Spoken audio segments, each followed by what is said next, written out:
అమరావతికి చట్టబద్ధత కల్పించే ప్రక్రియ మొదలవ్వడంతో రాజధాని రైతుల్లో ఆనందం వెల్లివిరుస్తోంది. కేంద్ర మంత్రివర్గం ఆమోదించాక త్వరలో పార్లమెంట్లో ప్రవేశపెట్టనున్నారు.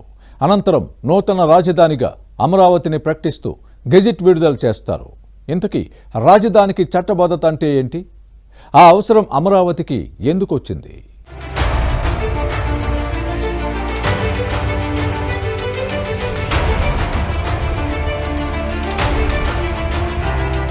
ఏపీ రాజధానిని క్రియేటివ్ సిటీగా తీర్చిదిద్దాలని కలలుగంటున్న సీఎం చంద్రబాబు తన లక్ష్య సాధనలో దూసుకుపోతున్నారు.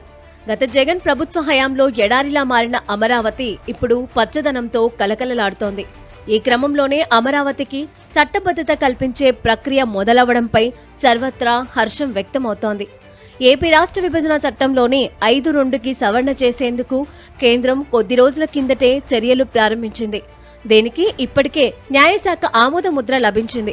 కేంద్ర మంత్రివర్గం ఆమోదం తర్వాత త్వరలో పార్లమెంటులో ప్రవేశపెట్టనున్నారు. అక్కడ ఆమోదం తర్వాత ఆంధ్రప్రదేశ్ నూతన రాజధానిగా అమరావతిని ప్రకటిస్తూ గెజిట్ విడుదల చేస్తారు.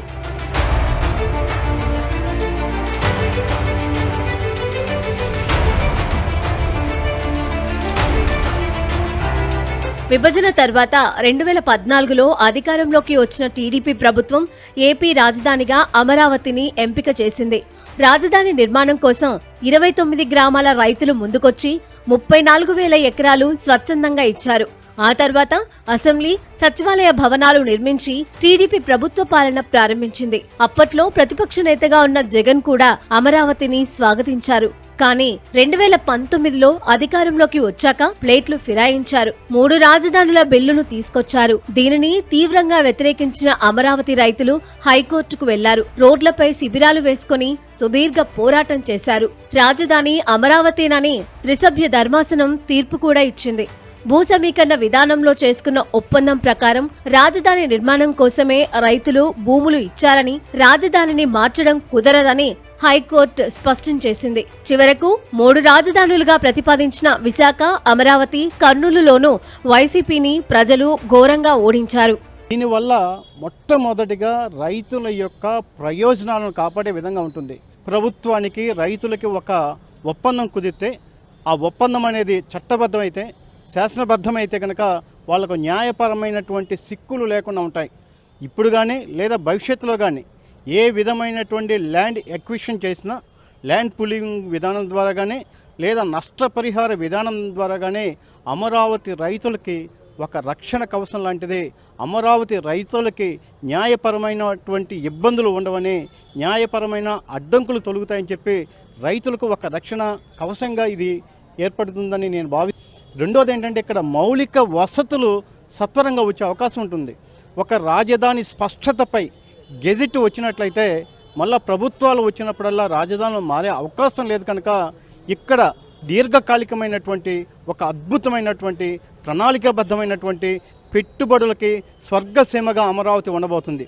గత ఎన్నికల్లో కూటమి ప్రభుత్వం అధికారంలోకి రావడమే కాకుండా అమరావతికి చట్టబద్ధత కల్పిస్తామని హామీ ఇచ్చింది. చెప్పినట్లుగానే కేంద్రంలోని ఎన్డీఏ ప్రభుత్వం సైలెంట్ గా పావులు కదిపింది. 2014 ఆంధ్రప్రదేశ్ పునర్విభజన చట్టంలో సవరణలు చేయాలని న్యాయ కోవిదులు కేంద్రానికి సూచించడంతో అందుకు తగ్గట్లు మార్పులు చేసి న్యాయశాఖ ఇటీవలే బిల్లును క్లియర్ చేసింది. త్వరలో కేంద్ర మంత్రివర్గ సమావేశంలో ఆమోదించి అనంతరం లోక్సభ, రాజ్యసభలో పెట్టి ఆమోదించనున్నారు.